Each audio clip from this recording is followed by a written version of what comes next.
warahmatullahi wabarakatuh. Perkenalkan, saya Berliana Hermasanti dengan NPM 24610079 dari program studi S1 Manajemen kelas B, Fakultas Ekonomi dan Bisnis, Universitas Muhammadiyah Metro. Pada kesempatan kali ini, kita akan membahas kembali tentang mata kuliah Manajemen Keuangan mengenai investasi. Jadi, di sini ada soal yang berbunyi, tahun 2008, PT Mentari Persada Tbk berinvestasi dengan modal sendiri senilai 79 miliar. Dengan modal kerja 1 miliar, umur ekonomis 5 tahun, dan disusutkan tanpa nilai sisa. Tingkat bunga yang diinginkan adalah 15%, perkiraan laba setelah pajak selama 5 tahun tersebut adalah 950 juta, 1.100 juta, 1.250 juta, 1.400 juta, dan 1.650 juta. Berapakah kas bersih yang diterima di akhir tahun? Oke, untuk cara pengerjaannya, kita bisa mencari dulu penyusutannya dengan rumus investasi dikurang modal kerja dibagi umur ekonomis, di mana investasinya tadi tertera 79 miliar dan modal kerjanya adalah 1 miliar dibagi umur ekonomisnya yaitu 5 tahun dengan hasil 15 miliar 600 juta. Oke, untuk selanjutnya kita akan mencari tabel cash flow, tapi sebelum mencari tabel cash flow kita mencari DF-nya terlebih dahulu.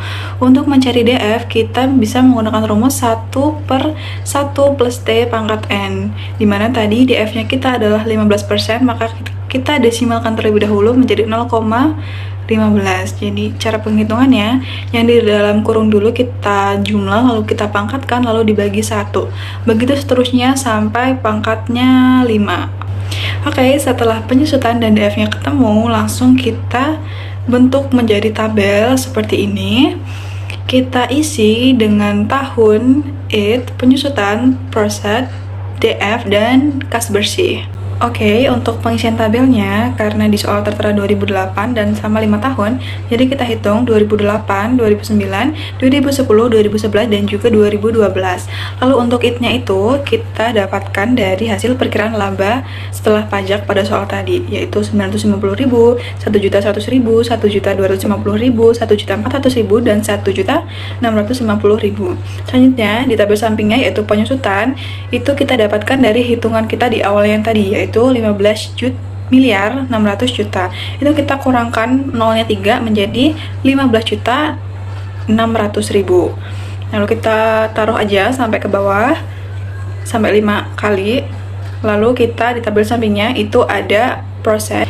Lalu untuk mengisi tabel bagian proses itu kita tambahkan IT dan juga penyusutannya, yaitu 950.000 ditambah 15.600.000 dengan hasil 16.550.000 kita tambahkan di tabel prosesnya itu. Lalu bawahnya 1.100.000 ditambah 15.600.000 hasilnya 16.700.000. Begitu seterusnya sampai selesai. Kita taruh ke bagian tabel proses. Lalu kita mencari DF-nya tadi 15%, kita desimalkan menjadi 0,15. Yang rumusnya seperti di awal tadi, dengan pangkat 1 itu dengan hasil 0,869, pangkat 2 0,756, pangkat 3 0,657, pangkat 4 0,571, dan pangkat kelima itu 0,497. Selanjutnya yang terakhir kita mencari PV kas bersih. Gimana caranya? Dengan mengkalikan proses dengan DF-nya. Kalau yang sebelumnya tadi IT dan penyusutan ditambah, tapi kalau yang mencari kas bersih itu mengkali proses dan juga DF-nya. Jadi misalkan 16.550.000 kita kali 0,869. Hasilnya adalah 14.381.950 rupiah. Kita taruh di bagian kas bersihnya. Lalu di bawahnya 16.700.000 kita kali DF-nya 0,756, hasilnya 12.625.200. Lalu bawahnya lagi, dan bawahnya lagi sampai selesai. Kita taruh di bagian kas bersihnya. Jadi untuk bentukan akhir tabelnya itu jadi seperti ini.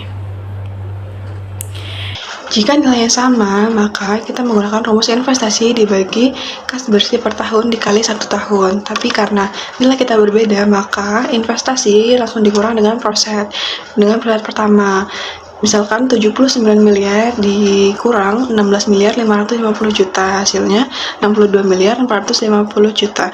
Begitu seterusnya sampai nilainya tidak minus. Jadi karena pada tahun kelima hasil saya sudah minus, maka cukup kita tulis sampai hasil ke tahun keempat. Jadi hasilnya adalah 11 miliar 900 juta.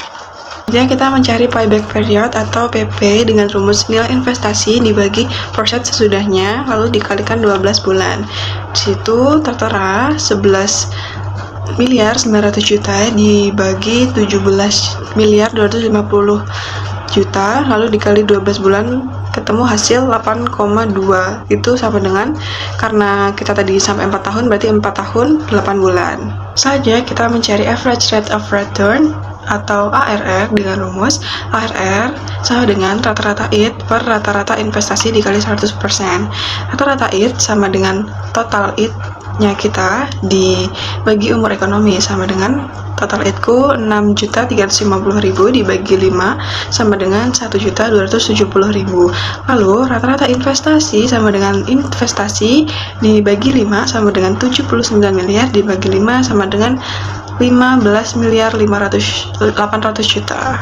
Jadi ARR-nya sama dengan 1.270.000 dibagi 15.800.000 dikali 100% menjadi 8%. Lalu ARR dikali investasi sama dengan 8% dikali 79 miliar sama dengan 6 miliar 320 juta. Lalu kita mencari net present value atau NPV dengan rumus NPV sama dengan total PV kas bersih dikurang PV investasi, yaitu NPV sama dengan 56 miliar 357 juta 850.000 dikurang 79 miliar sama dengan minus 22 miliar 642 juta 150.000.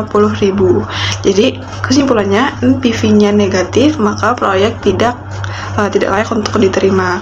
Lalu selanjutnya ada profitability index, itu dengan rumus PI sama dengan total PV kas bersih dibagi PV investasi sama dengan 56 miliar 357 juta 850.000 dibagi 79 miliar sama dengan 0,711 kali. Berdasarkan nilai PI karena lebih kecil dari 1, maka proyeknya ditolak. Selanjutnya kita mencari tabel IRR atau Internal Rate of Return. Itu karena DF kita di awal tadi kan 15%, itu kita uji bisa menggunakan Excel. Itu kira-kira berapa persen yang tidak terlalu besar. Lalu ini langsung aja, kalau di tabel saya itu menggunakan 2% dan 3%. Karena tabel pada awal tadi kita menggunakan ada 6 kolom, tapi kalau tabel yang kedua ini kita hanya menggunakan 4 kolom saja, yaitu ada tahun, persen, DF sebesar 2%, lalu PV kas bersih. Jadi tahunnya sama 2008 sampai 2012, lalu persennya juga sama 16 miliar 550 juta, kita tulis lagi sampai bawah. Lalu DF-nya yang berbeda, yaitu 2%. Rumusnya masih sama seperti 1 per 1 plus 0,02 dipangkatin 1 sampai pangkat 5. Jadi hasilnya itu ada 0,980, 0,961 dan seterusnya. Jadi untuk caranya seperti di awal masih sama, yaitu persen dikalikan dengan DF-nya dan hasilnya kita taruh di PV kas bersih. Di situ ketemulah dengan jumlah 79 miliar 455 juta 650.000. Masih sama seperti tabel yang sebelumnya, ya karena DF-nya itu 3%, maka DF-nya saja yang berbeda. Jadi kalau DF-nya 3% itu ada 0,971, 0,943, 0,915 dan seterusnya.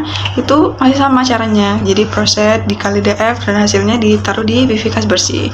Yang tabel dengan DF 3% ini kita mendapatkan jumlah yaitu 77 miliar 215 juta 650.000. Jadi NPV-nya langsung kita ke NPV.